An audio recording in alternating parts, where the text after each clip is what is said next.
మరి కేవలం ఈ రోడ్డు గురించే మనకి కలెక్టర్ గారి దృష్టికి కూడా దీన్ని తీసుకెళ్ళడం జరిగింది. అది కూడా ఆగస్టు 2025.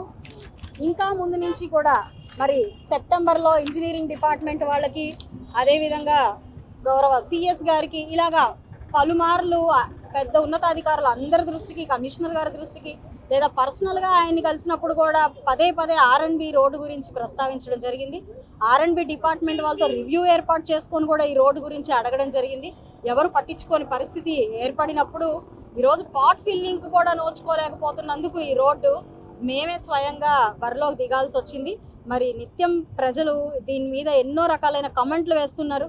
సోషల్ మీడియాలో తీసుకుంటే మీ ఆఫీసు, మీ ఇల్లు ఉన్న రోడ్డునే మీరు పట్టించుకోలేని పరిస్థితి కనపడుతుంది అని ఎన్నో రకాలైన విమర్శలను గుప్పిస్తూ ఉన్నారు. మరి ఇలాంటి నేపథ్యంలో వీటన్నిటినీ దృష్టిలో పెట్టుకొని ప్రజలకు అసౌకర్యంగా ఉండకూడదు, ప్రజల అసౌకర్యం ఎక్కడ పడినా కూడా నేను ఉంటాను అని చెప్పి పలుమార్లు చెప్పడం జరిగింది. ఈ సందర్భంగా కూడా చెప్తున్నాను, ఎక్కడ అధికారులు ఫెయిల్ అవుతున్నారు, ఎక్కడ అధికారులు ప్రియారిటీ చూపించట్లేదు, ఎక్కడ అధికారులు నిర్లక్ష్యం ధోరణి వ్యవహరిస్తున్నారు అంటే అక్కడ స్వయంగా మరి మేమే బరిలో దిగాల్సిన పరిస్థితిని తీసుకొస్తే మాత్రం ఎక్కడ మేము వెనకాడము. ఈరోజు కూడా అదే కార్యక్రమాన్ని చేపట్టడం జరిగింది. ఇక్కడ ఈ జీటీ రోడ్లో గుంటలు పూడ్చే కార్యక్రమం మా సొంత నిధులతో కంకర అవన్నీ కూడా తెప్పించి ఈరోజు డస్ట్ తెప్పించి పోయిస్తూ ఉన్నాము. అలాగని ఉన్న రోడ్లన్నీ కూడా మేము ఫిల్ చేయలేము, లేదంటే వేకెంట్ ల్యాండ్స్ ఉన్నాయి వాటన్నిటికీ పరిష్కారం తీసుకురాలేము. కుక్కల బెడదుంది, వాటికి మేము కెనాల్స్ కట్టలేము, అధికారులు తీసుకురావాలి. బోల్డంత ట్యాక్స్ తీసుకుంటున్నారు ప్రజల దగ్గర నుంచి.